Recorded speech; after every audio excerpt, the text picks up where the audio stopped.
Hi hello నమస్తే welcome to Suman TV. నేను మీ శ్రవంతి. ప్రస్తుతం మనం ఇప్పుడు రాజన్న సిరిసిల్ల జిల్లాలో ఉన్నటువంటి జిల్లా వ్యవసాయ అధికారి కార్యాలయంకి అయితే మనం వచ్చినామండి. సో చాలా మంది రుణమాఫీ అయితే వారి ఖాతాల్లో పడ్డవి, కొంతమందికి అయితే పడలేదు. సో ఆ విషయం గురించి అయితే మనం ఇక్కడ వడ్డేపల్లి భాస్కర్ గారు ఉన్నారు, జిల్లా వ్యవసాయ అధికారి. ఒకసారి మనం వారిని అడిగి తెలుసుకునే ప్రయత్నం అయితే చేద్దాం. ఇప్పుడు మనతో మాట్లాడడానికి జిల్లా వ్యవసాయ అధికారి వడ్డేపల్లి భాస్కర్ గారు మనతో ఉన్నారు. సో ఒకసారి మనం వారిని అడుగుదాము. చాలా మందికి రుణమాఫీ కొంతమందికి వచ్చినాయి, కొంతమందికి రాలేవు. సో దాని గురించి ఒకసారి మనం సార్ గారి మాటల్లో అడిగి తెలుసుకుందాం. సార్ చెప్పండి, ఇప్పుడు చాలా మంది కూడా రుణమాఫీ అనేది వారి ఖాతాలో పడ్డవి, కొంతమందికి రాలేవు. సో దాని గురించి మరి మీరు యాక్చువల్గా మనకు జిల్లాలో దాదాపు ఒక 48,000 మంది రైతులు ఎలిజిబిలిటీ ఉన్నారు ఈ రుణమాఫీలో.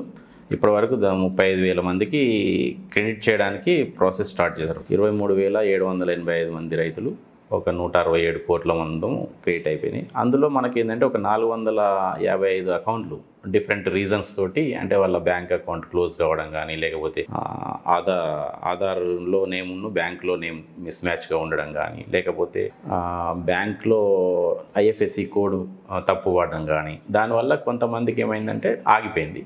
కొన్ని బ్యాంక్స్లలో ఏంటంటే ఐఎఫ్ఎస్సి కోడ్ టోటల్గా బ్యాంకే తప్పడింది, ఎస్పెషల్ ఐఓబి అట్లాంటివి ఆగిపోయినాయి. అంటే ఒక ఫస్ట్ ఫేజ్లో మనకు ఒక 455 ఆగిపోయినాయి, సెకండ్ ఫేజ్లో జస్ట్ ఒక 66 అకౌంట్లు ఆగిపోయినాయి.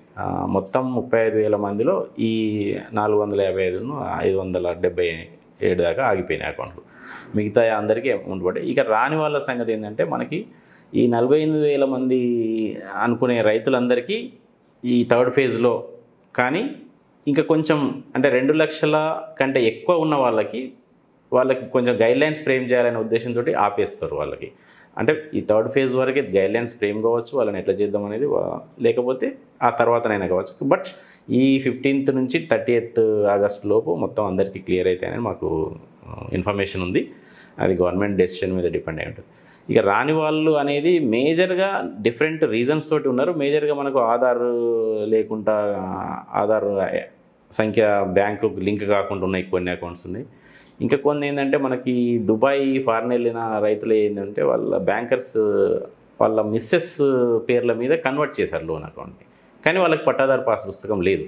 ఆ విధంగా ఆపేశారు. కొన్ని అకౌంట్స్ ఫ్రీగా ముందే మనం వెరిఫై చేయాలనే ఉద్దేశంతో కొన్ని కూడా అట్లా కూడా గవర్నమెంట్ ఒక 10%, 15% అట్లా కూడా ఆపినట్టు మాకు ఇన్ఫర్మేషన్ ఉంది.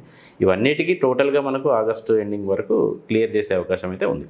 సో వాళ్ళు ఒకవేళ చాలామంది కన్ఫ్యూజ్లో కూడా ఉన్నారు, ప్రాసెస్ ఎలా స్టార్ట్ చేయాలి, ఎలా క్లియర్ చేసుకోవాలి అని చెప్పేసి కూడా కొంచెం వాళ్ళు ఆలోచన అనేది రాంగ్ అవుతుంది. వాళ్ళకి అర్థం కావట్లేదు. వాళ్ళకి ఈజీ వేలు ఇప్పుడు ఎలా వెళ్తే మనకి వాళ్ళకి అర్థమయ్యే విధంగా.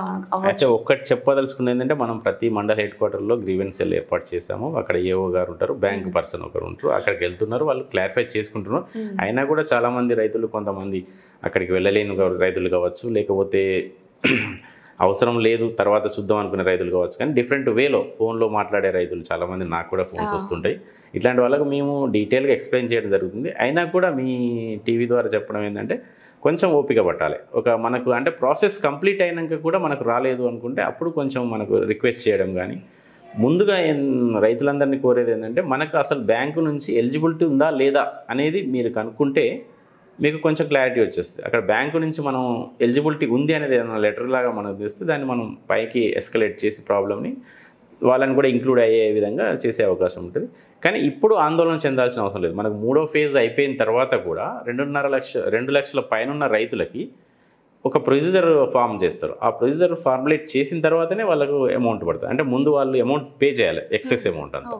ఆ ఎక్సెస్ అమౌంట్ పే చేసిన తర్వాత వాళ్ళకి ప్రాసెస్ స్టార్ట్ చేస్తారు. కాబట్టి దానికి అండర్ ప్రాసెస్లో ఉంది. ఈ వీక్లో కానీ, లేకపోతే థర్డ్ ఫేజ్ అయిపోయే లోపే మనకు గైడ్లైన్స్ వచ్చే అవకాశం ఉంటుంది. దానికి ఆ ప్రాసెస్ మేము మొదలు పెడతాం విత్ బ్యాంకర్స్ హెల్ప్ తోటి. వాళ్ళు ఆందోళన చెందాల్సిన అవసరం లేదు. జస్ట్ ఇంకా ఈ అసలు పడిన లిస్ట్లో వచ్చి పడి కూడా రిటర్న్ పోయిన అమౌంట్ ఉంది, వీళ్ళకి ఏంటంటే వీళ్ళకి కూడా ఒక ప్రాసెస్ ఎస్టాబ్లిష్ చేస్తుంది గవర్నమెంట్. వీళ్ళని ఏం చేయాలి అంటే ఎవరు వీళ్ళ డేటాను మళ్ళీ అప్లోడ్ చేయాలనేది ఇంకా డెసిషన్ జరగలేదు. మాకు ఒక లాగిన్ ఉంటుంది, మాకుంటుంది, ఎల్డిఎంకి ఉంటుంది. ఈ లాగిన్లో వీళ్ళ డేటాను మళ్ళీ రీఅప్లోడ్ చేస్తారా లేకపోతే బ్యాంకరే పంపిస్తే సరిపోద్దా అనేది ఇంకా క్లారిటీగా మాకు కూడా ఇన్ఫర్మేషన్ లేదు. అది వచ్చిన తర్వాత వీళ్ళ డేటాను కూడా పైకి పంపిస్తాము. అప్పుడు వాళ్ళు థర్డ్ ఫేజ్లో వాళ్ళని ఇంక్లూడ్ చేసే అవకాశం ఉంటుంది. Okay sir, thank you.